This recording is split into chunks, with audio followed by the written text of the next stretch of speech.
So we had some podcast episodes before and then we've deleted those. And we're going to start again. Okay. Podcasts, videos on YouTube. And we've got 2 topics to discuss through today. We're going to have a Reddit thread. Do you know what Reddit is? Not a clue. Right. It's like a community message board. People put all sorts of weird and wonderful things on there. Well, you found a real one to do with care?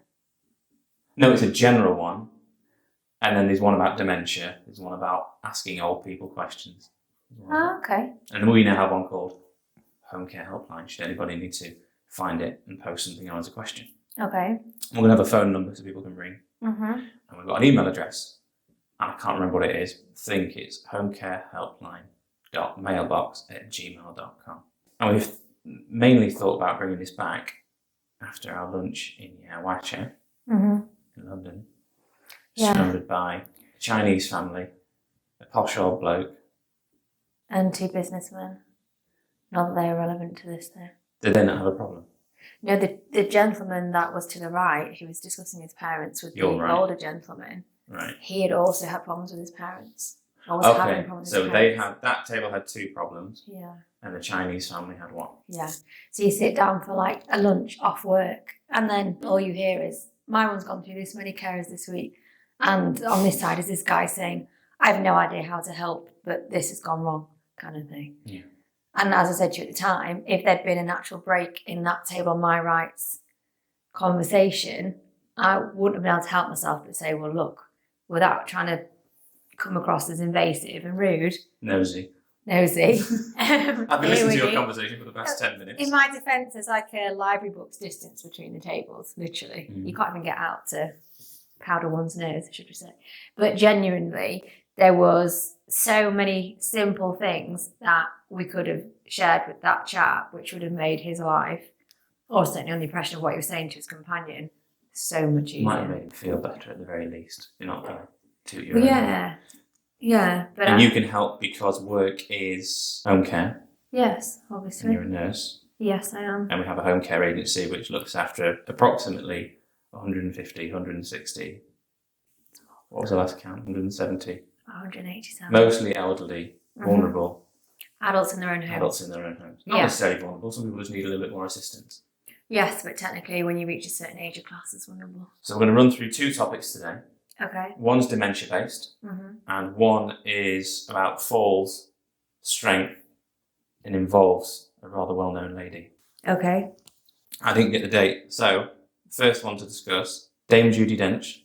The well-known lady. Has revealed, I've copied this from the Daily Mail or some other questionable resource, revealed she suffered a frightful fall at her Surrey home and was stuck on the floor for 30 minutes. Okay.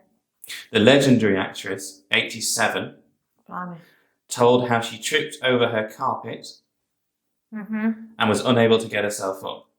Oh. Judi admitted that maintaining her independence as she gets older has become very difficult. I had a frightful fall not long ago. I tripped over the carpet and there was nobody in the house and I was lying on the ground unable to get up for half an hour. And despite her advancing years, the Belfast star told how she doesn't have a panic alarm installed in her home should another incident occur, telling how she they don't bother to write these things anymore, to hold on to her independence. Yeah. This is a very key thing that we always try to maintain. And promote. When asked about the alarm, she responded, No, nothing like that. It's just something you have to live with. I'm assuming that means old age and falling over, but you want to be independent, and it's very, very difficult. Yes. Final point, itching to jump in. Judi recently revealed she has been active, detailing how her grandson got her to do TikTok dance challenges. She explained grandson Sam Williams came to where she lived during the beginning of the pandemic and said, I think we ought to do a bit of TikTok. So keeping yourself moving, doing some dance routines. Yeah. I've made 3 points. Is it going to involve discussing TikTok? No, don't worry. Remaining fit, healthy and mobile, and the importance of it. No offence to Dame Judi, but the stubbornness of the individual being a risk factor. Always. And family getting involved to keep relatives active should they live close by. Yes. You need to add another point on there. I'm not going to write it down because you can just say it. Well, we'll need to discuss pendant alarms, but yeah. Pendant alarms. So what would you like to discuss first? It's up to you. Well, You're the expert. You go through it in order if you want. So she had a fall, and she was on the floor for 30 minutes, and she's 87. Okay, so now I'm going to say something respectfully. 30 minutes. To her, or to me? Because I'm not offended. To I her, don't know, Judi. because what I'm about to say will make it sound like that experience isn't quite as horrendous as she experienced. She was talking to a parrot, apparently. Either way, any experience like that is horrendous, but 30 minutes being decked is nothing compared to what hundreds and thousands of people encounter on a daily basis when they fall. Ambulance response times, things like that, even when you can access help, it doesn't come for hours and hours and hours. My question would be, but the details aren't supplied in there, is what happened after 30 minutes? How did she get up? Did she manage to get herself in a position to get up, or was she assisted? I think she rolled. Did she roll? Yeah, I think she rolled. So, well, I rolling. can't remember. I did look it up 5 minutes before we started. Yeah, so this. obviously, if you wanted to discuss prevention of falls or management of a fall, they're two separate Pretty things. much. Or keeping someone safe who is at risk of fall. Okay, so to keep someone safe who's at risk of falling is, first of all, remove any risk factor that encourages them to fall. So like carpets, rugs, really sadly pets, cats, terrible. They rub against people's legs on purpose. Disastrous. If you've got homes with uneven flooring, so old cottages, flagged floors, when you step up and down into parlours, things like that. Certainly things like... Judi's definitely the kind of woman who has a parlour. Every woman should have a parlour. Anyway, my opinion, I know there'll be sexist remarks about me saying every woman should have a parlour. I don't know what a parlour is. What's the official definition? That's not what we're discussing. There's other things that we all overlook. So it's about completing your activities of daily living without falling. So talking about precautions being put in place and risks removed. It's things like trying to step into a shower. Have you ever actually thought about how you step into the shower? Yeah, because ours is really narrow, so I have to not make sure I don't walk into the door every time I go. Yeah, but what about the step to get in it? Even though it's flat to the floor, there's always going to be that little lip, isn't there? So although that's maybe 1, 2, 3 inches tall and seems like nothing when you're fit and able, you can still trip over it. The amount of times you come out of it and you stub your toe. So you imagine that somebody that actually raising that leg, like trying to demand that strength from your quad to bring up the whole weight of your leg, over 3 inches is a big ordeal anyway. And the brain might think it's doing it in the left side, CBO. So it just doesn't. Or it's a general stub of the toe thing.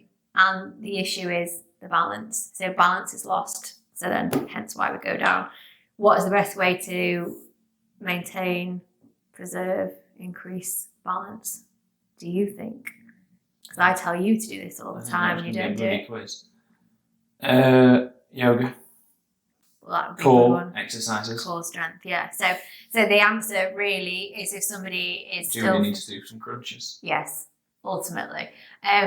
Anybody that wants to improve core strength or preserve core strength definitely needs to be actively doing something to work their core. That doesn't mean you've got to be lying on the floor doing bicycles and holding planks for 4 minutes. You're talking, you can do them sat in this chair. It's literally just tipping and bracing, and making sure both sides are equal.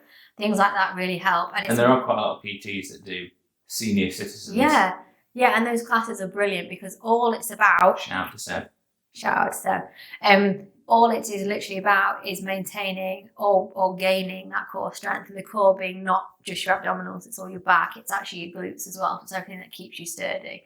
Your senior citizens classes will help obviously teach you to gain that, but also it does teach you how to fall and it teaches you how to get up from a fall. So it frustrates every elderly person that I've ever had this conversation with, because most stages of progressive aging relate to the stages of newborn, basically. So you have to revert back in discussion. That patronises people and makes people feel horrendous. But sleep on your back and feet to the bottom of the bed.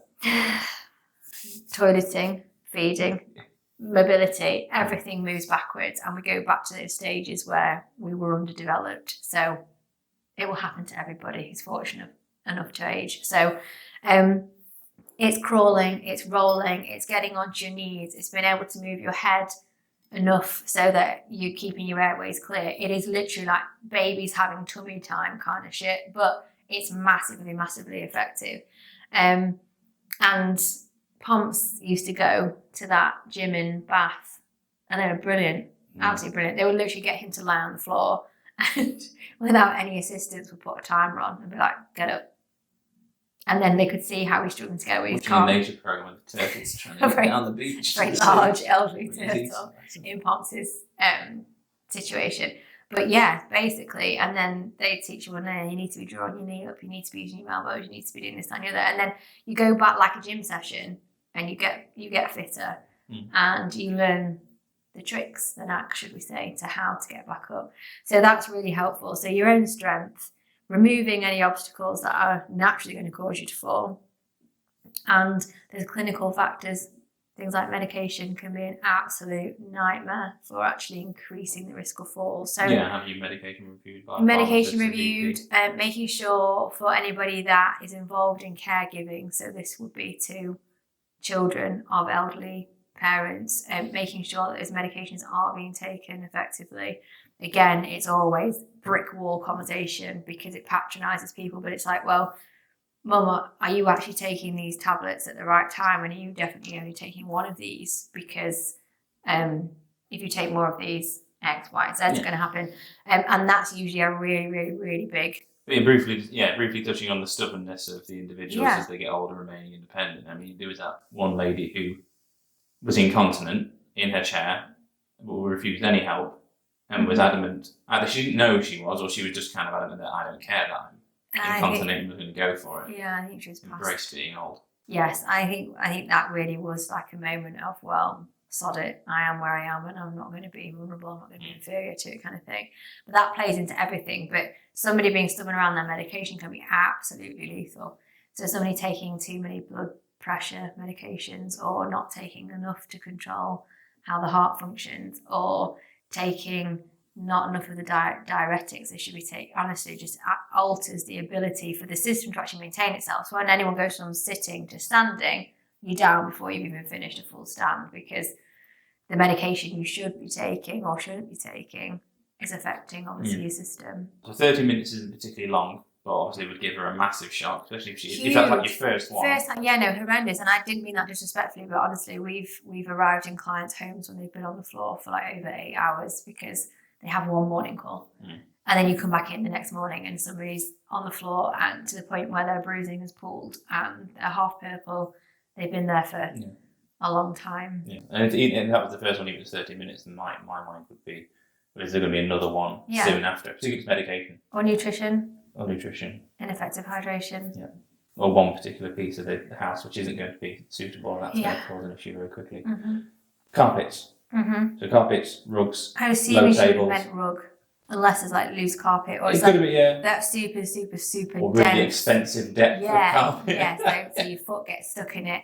And appropriate footwear, because you need to be in footwear that fits. And again, lots of the elderly are guilty of just treading on the backs of their slippers when their feet swell. They don't bother buying new slippers. Whether it's because their feet are swelling, they won't bother to spend money, whatever it might be, or that their slippers that the granddaughter bought, so they'll be damned if they're not wearing them. These are the older person's cankles, which aren't necessarily due to weight, but swelling and fluid. And so inappropriate footwear is often a big key. We have hundreds of times found somebody on the deck, one slipper on, one's like 3 meters back that way, which is where the trouble began.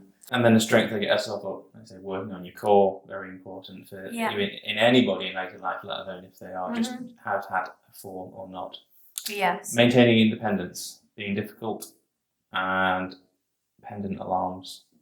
Maintaining independence, I am like queen for. I think that should be done at not all costs, because that's too dramatic, but there are so many things that people can put in place to maintain and promote independence, which those two chaps sat next to us at lunch were just assuming that they tried one thing, it didn't work, there was no other options. There was 40 other options. The second one, I've only briefly read through it, but that one's... I won't jump the gun. Lose your mind about that one. But my point is a really important topic, and as long as you're prepared for it, it can be fairly well. Obviously, it's about perception, but from a professional point of view, see, my instinctive reaction was that a dependent alarm isn't necessarily a massive loss of independence. It's precautionary. Like I said, it's perspective. So she would feel like she's losing her independence. Yes. But really, it's there as a protective measure should she have another fall. Yes. It's not necessarily invasive. Maybe, I don't know, check it's working every now and then, but generally it's there. You can get them in a more stylish bracelet form, so you've not got to wear this. I'm completely hopeless. I can't imagine she'd have the most people won't want up. to. But I have an issue with pendant alarms, and I need to be careful what I say. Now, obviously, won't mention any companies. They're going to take a hit out on you. Possibly. We've seen increasing inefficiencies, should we say, with the pendant alarm companies. No, they're private. Let's say people do online, then, doesn't matter. Mostly, not all of them. Some are associated with, charities, should we say. So you want fucking. Anyway, since COVID, which everyone likes to jump back as that being their excuse, but this is the excuse they're carrying. Their format has changed. So what used to happen, you could buzz your alarm. Somebody who worked for the call alarm system company would do a rhyme. would phone, because you'd normally have like a box on the wall or something, and it would ping through, and it'd say, "Kate, are you all right? Have you pressed that by mistake, or have you got a problem?" And then I could shout, "No, I have got a problem. I've tripped over the fucking cat, whatever it might be. Come help me." And they would come and help you, because that's what you paid for, because you pay a monthly subscription for these things, right? So they send you help. If they thought, well, if they say, "Kate, are you okay? Your alarm's gone off," and I didn't respond, they'd automatically send you a 999 ambulance. Okay, super helpful, super efficient. There were instances where they would send family members, if you had family members listed as well. So it's a really nice, effective service. And then post-COVID, their prices haven't changed. Obviously, they've actually increased, but the service, they no longer come out to attend if you press your pendant alarm. Everyone that we encounter in our company no longer attend. So they will call a family member for you, they will call a neighbour, but if they don't get an answer, they just call an ambulance, but the ambulance then might not come because actually, well, hang on, this person's just, I don't know, can't reach their slippers or can't do something because people press them for all sorts of reasons. The point being, they used to be a really trendy, quick way for families to get reassurance that mum, dad, granny, whoever, have someone with them. Yeah, and could have some support if they get into a panic, as long as they remember to put the darn thing on. But unfortunately, recently, from our own experience, they're much more ineffective than they once were. It's fine if you've got family living around the corner, but most people that we look after have family living up in the outer north or the belly of the south, and so they could never come and appear at the drop of a hat if mum's stuck on the floor. So then hence where the other part of the service used to come in handy. So if you're going to get a pendant alarm, check what service you're actually getting. Check what service you get, check your subscription, and definitely check what you're paying for. Okay. You mentioned a good one? No. Okay. There will be, but it's down to being very specific about what you want to get out of it. Definitely. Family, being close by, helping, socialising, trying to keep them active. Yeah. Last point on the list. Okay, so family, again, split opinion. This is fully split. 50% of people's families that, from the people we encounter, are absolutely wonderful and would do anything and do anything. Even if they're not local, they'll do anything. They organise things from God knows where they are around the world, and they're wonderful. The other 50%, for their own reasons, whatever they might be, some are valid, some won't be. Life to live. Yeah, aren't interested, and therefore it's all somebody else's responsibility. So when you've got those situations, it's very tricky because there's not much you can actually do from our position as a carer in a stimulation company, taking people to fitness classes, taking people to do these different things to keep their independence up. When you're contracted to, go and walk a meal, for example. So, but the input of families who are local or able to in way of time, because I also appreciate lots of people aren't. There's also family dynamics. It's not, children have had enough in some instances, and fair enough. And also other children can't manage it, which is also fair enough. Yeah, some people can't face the fact that their parents are very young, and also depending on when they've had children, you can have people in their 30s and 40s whose parents are 70, 80, it can be tough. 90. And then you have it on the other side, like we often get with lots of the gents, they will not have their sons helping them with their... And you've already got sons. Yeah, in a pickle, no, that's woman's work, or, my lad's not coming and doing that. Don't tell him I need help with that. And it's a pride thing, and so there's a lot you have to respect. So family involvement you have to take with a lorry load of salt because the dynamics are far too variable. But any interaction is obviously brilliant for independence just because it keeps up that morale, keeps the mood. There's a boost, there's a reason to do it. Social activities and things accessible generally to people is fairly limited when they're not as mobile and can't get themselves out and about. There's often some great clubs around, but you have to be able to get yourself there. Yeah. Or purchase a taxi. And you can't even get on a taxi from here to the supermarket without dropping 40 quid. And we'll get on powers of attorney, but obviously a lot of the time the elderly are reluctant to spend money, even if they've got it. Oh, yes. And so that's where a relative being involved in that side can be great, because they can say, listen, Mum and Dad's got plenty of cash, just get them a taxi. Set them they can get here and get there. Yeah. Instead of, oh no, I'll make sure I've got enough, or I don't want to spend too much, I want to leave it for the grandchildren or children, etc. And then you get the other families that are power of attorney. Yeah, and then they won't spend anything because they want to inherit as much as possible. So And by the way, you're really obvious. We know exactly who you are. You can smell your mile off. Just saying. Yeah. Felt good. Yeah, it did. So I think that's probably talked Judi to the end of the conversation. Yeah. So Reddit, your newfound thing. Mm-hmm. Reddit user Alexoid182 posted 10 days ago. Okay. He's a 37-year-old male. Yeah. It'd be nice if someone sends a message indirectly. Email address on the screen. It'd be nice when you get a telephone number as well. Have a conversation with somebody. That'd be nice. Okay. My mum's just gone into a care home and it's not going well. Looking for advice. Oh. Well, how's it not going well? You think you can help Alexoid? 100%. Yeah. Mum, 73. Just going to a care home about 4 weeks ago. Not old. I thought that as well. On the same page. Dad said he couldn't cope anymore. Feel free to interrupt me because I haven't read all of this. Her situation. She knows who we all are. This is on a specific dementia thread, so everything that I'm going to pull up this is about dementia. Okay. Yeah. Maybe not. Mm-hmm. She knows who we all are, maybe not by name. Oh. She can't do sentences, so she can't really tell us what she wants to do, maybe, or she wants. Mm-hmm. But she enjoys us chatting to her and seems to mostly understand. Okay. Dad, 75, very fit for his age, still does 10-mile bike rides, physical jobs around the house, etc. Recently had a health scare, which is when he really couldn't cope mentally and put my mum in for respite care. Okay. Got it so far? Yeah. Where do you think she is with her dementia on that front in terms of their memory and? Well, she's way up here. If she can't communicate verbally. Yeah. That's getting fairly advanced. Yeah. Dad's health care is now over. Good. Nothing serious that can't be treated with just pills. Mm-hmm. However, he's now saying she can't come home as it's too much for him. Okay. Yeah. Mm-hmm. Up until she went into a care home, he was a sole carer. Right, that's your first issue. The main issues, he says, are that she won't take her pills. Mm-hmm. It's hard to wash and dress her, and she wanders at night and wakes him up. Yeah, all those things can be remedied like that with an effective care company. Okay. It's all about him. Yeah, but it's people's perspective. They don't know what they can do to remedy these. Being harsh. And also, he feels he can't do anything. Male pride. Does he mean for himself or for her? I don't know. That doesn't say. Okay. Anyway. Yeah. Obviously, there's also like a son's perspective.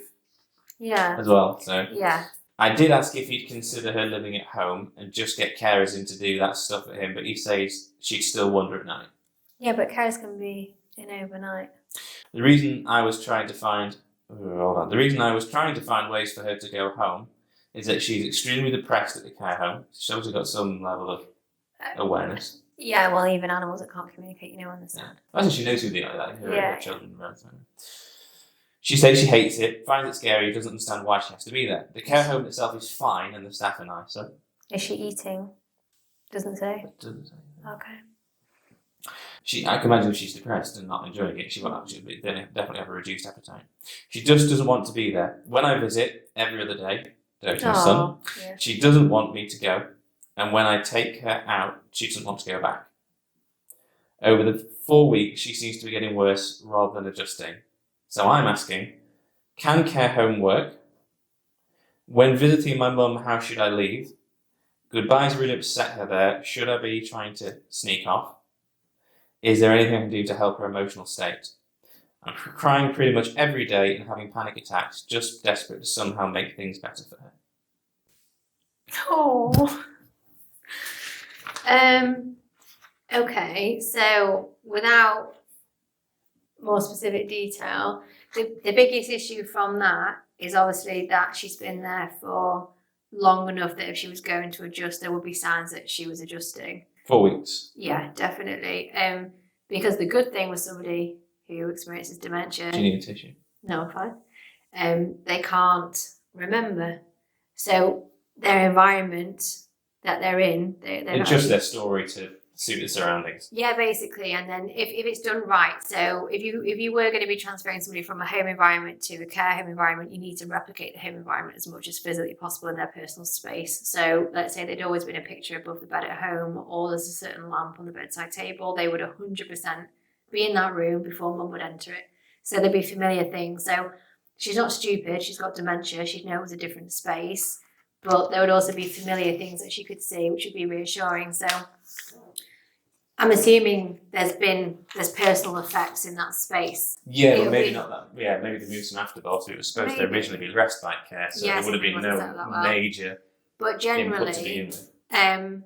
my point being, after a couple of weeks, you would see the signs of somebody calming down. If somebody isn't calming down, then the space isn't the right space.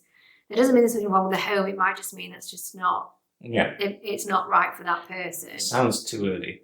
It's way too early. It's way, way too early. And there's no judgment there. Again, we see this loads and loads of times where we get discharges from people who are not coping in care homes.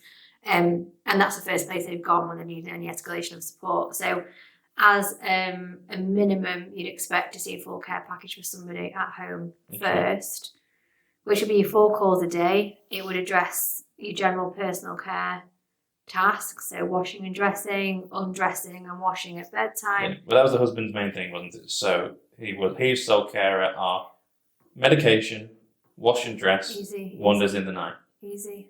So what would you suggest? Easy. So you'd get carers in you'd need AM and PM at least for personal care, dressing, undressing and personal care both ends of the day. And depending on the medication schedule, somebody to support that as well. Doesn't mean that somebody has to move into the house and be there 24/7. Medications can be reviewed, they can be reduced, they can be put in line to suit the care that's been provided. We do that with countless people. We're actually only in this time can you alter prescriptions? GPs do it 9 times out of 10. If they can't, it's the medical reason, then we swap what we're doing. So either way, there's a workaround. Wandering in the night can be quite easy to remedy, although it's not necessarily the most appealing. You'd separate sleeping, so you could separate sleeping so she'd have her own room. Yeah, so then the husband wouldn't be disturbed, and then you'd have carers that would sleep in. So the carer would be there to be a carer in the night. So if she does get up or she needs support the loo in the night, or she just wanders because she's woken up, then they can just guide her back to bed. Because there's no information whether it's every night or whether it's occasional. No. But it also, if it is only occasional, what lots of people, if we're talking about this, we are talking about this person's had no input. Yeah, this is a real scenario. Real scenario. I mean, Judi Dench did fall over, but yes, she didn't ask for help. But this would be, first thing you do is you put an AM and a PM call in, 100%, and make sure they're long enough so lots of tasks can get done, possibly some domestic stuff to help dad. Companionship calls so dad can carry on with his bike rides. They're easy, care companies do that. They rock up at whatever times you want, they'll stay for the duration you want, so he can still go out and have a life, which is completely necessary when you're a sole carer. Yeah. And, respect for that, because it's not easy to do. Remembering that for him, this wife that he's had is gone. So in theory, he's by himself with some person that looks like her and wanders around, doesn't behave like her. So that's a completely different topic. So his support is as necessary as hers, genuinely. This isn't the right way about it, though, in my opinion. It won't be making him happy. We're discussing this, I'll just delete this. No, what I mean is it won't be making him happy either. He obviously can't cope with that reality, but no, he obviously got to the edge. And beyond. Yeah, very fast. So anyway, AM, PM care calls supporting personal care, so washing and dressing and medication support, 100%. start with a companionship call once, twice a week so dad can go out. And then what I would suggest, if let's say this was someone that had phoned our office looking for help, I'd say, well, why don't we try 2 or 3 nights a week, not 7 days a week, so it's not always in both their faces, but then so dad knows that on a Thursday, a Saturday and a Monday, he's got a full night's clear sleep. Yeah. So he can go to the pub late, he can come back, he can whatever, or he knows he can just rest. And then obviously he can build from there. Yeah, obviously the son, I'm assuming, maybe not the overnights, is willing to help. Yeah, no, I'm sure. But the issue is moving somebody out of their environment who's got dementia. It can make things so much worse for everybody. And then you get the really sad side where then you're going and seeing mum and she's just unhappy. And so then there's regret, there's guilt, there's confusion, because you're like, well, hang on, this is supposed to make this better, it's made it worse, X, Y, and Z. But never, or very, very rarely would I ever condone family home straight to care home. But that's my opinion, and that's obviously what we do. We build independence, we promote it, we bolster it, and we preserve it as long as we can. I mean, so she knows who everybody is, and she can't but she'd be more comfortable at home. But I'm assuming that what would have been said was you're going for a short period of time, and then all of a sudden, you're going home. So home? if there's enough memory to think, well, I should be going home. Yeah, because there's loops. So it's not like it's short-term memory is often the issue, not necessarily long-term. So the point to that comment being that at home, even if she's challenging to look after in certain times, she can also navigate her environment easier because she knows where stuff is. And doesn't mean there doesn't need to be adaptations made at home. One big thing that we used to see a lot, not as much these days, because obviously older people are getting younger, I mean generationally, but lots of people would put a plastic kettle onto a normal hob top and turn the hob on, because in their long-term memory that's how you boil the kettle. So there's certain things that likely would need to be adapted as this family goes along in the home. I'd be talking nonsense. I said, oh, it would be all perfect, just put in carers and problem solved. It's not quite straightforward as that, but it's possible. It's definitely possible, and you have to be prepared to adapt to it. It's the reverse of growing up, the growing old. You have to be prepared. It's like you've got a small child, they're crawling now, they're not going to crawl forever, they're going to walk, they're going to walk bare feet, they're going to need shoes at some point, you're going to have to put a stair gate up. There's all these things that you have to do. It's the same process, but it's backwards. So there's certain things that can be put in place. But then if specifically this was 4 A4 pages long and it said to me, there's an issue when she comes into this room, there was an issue here, dad couldn't cope because she'd come into the garden, then she'd be on the whatever, then there would be adaptations we could literally suggest that people put in place. But if this Reddit user is actually watching this, can you get this to him somehow? I can probably reply to the thread because these are obviously still active. So I can put a thing on saying that we've discussed it and posted it. Yeah. The first thing to say is not to be mad at his dad, because it's a natural panic. His dad will be experiencing horrible stuff as well. But if it's possible, unwind things a little bit. I would get her back home and find a good care agency. Again, we don't know if they're in the UK, I suppose, but if they're in the UK, find a reputable care agency, speak to them, speak to your local social services, because you don't know the financial situation, but a lot of this could be funded. Well, the initial 6 weeks would be funded if you're in the UK, because that's what everybody gets. Regardless of financial status. I'll just reablement not the first 6 weeks. Yeah, but it would come to that same thing if you're not managing. Which is going to be coming out of the home, I suppose, anyway. Yeah, so she'd be eligible. So his direct things on the thread. Yeah. Were, can home care work? Home care as in care at home? I'm assuming so. Absolutely, 100%. Certainly for a bracket of time. Not necessarily indefinitely, but our experience is it works indefinitely, but it certainly works. 10 years, I think. We discussed it, didn't we, the other day? Easily. Advancing dementia, obviously deteriorating. But it's certainly months, years, 100%, okay. And in case it means a care home, then the care home obviously is usually the final. It's the final place stop for anyone with dementia. Yeah, and therefore the preparations are long and they're in depth and the environment's prepped, and so a couple of steps have been jumped. And it's not in criticism, everybody skips the same steps, because normally the first person you meet that has dementia is the first person you met that. Yeah, well, I said no one gives you a roadmap. We were sat at lunch and there were 3 people who were either at their wits' end have tried 10 other things and all of them have failed. Yeah. So no one gives you a roadmap. No. So Not easy to do. home care can work and care Definitely. in the home can work, but a care home has to be at the right time. Yeah. Because if you have any awareness, you're not going to want to be there. You're not going to understand. That's what I say about the awareness. It's about it's all about how the environment is, and then how that environment's entered. But she's not young, no. She's 73. Yeah. You're stuck in a care home at 73. Yeah. If it's just. But there are, there's a lot of people to consider. Without judgment. Without judgment, that's very young. It's in my opinion, like I said, it'd just be too soon. There's not been anything else tried yet. Yeah. But anyway. How should he leave for the period of time that she's in the care home? Okay, so that depends. So there's lots of different types of behaviours you can employ with somebody with dementia. So collusion's usually one that we have to demonstrate, should I say, the majority of the time. And collusion is as it's described. You go along with the place, date and time that this person is in. There's no point saying, oh, stop being ridiculous, Mum. It's 2023. It's not 1973. But snap your fingers kind of thing.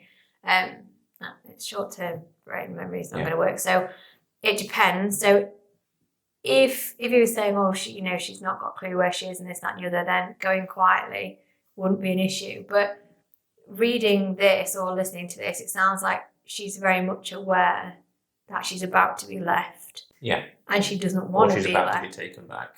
Yeah, and so I think in this instance, the best thing would be the reality part of the dementia care. It's like just being honest and saying, I have to go now, Mum.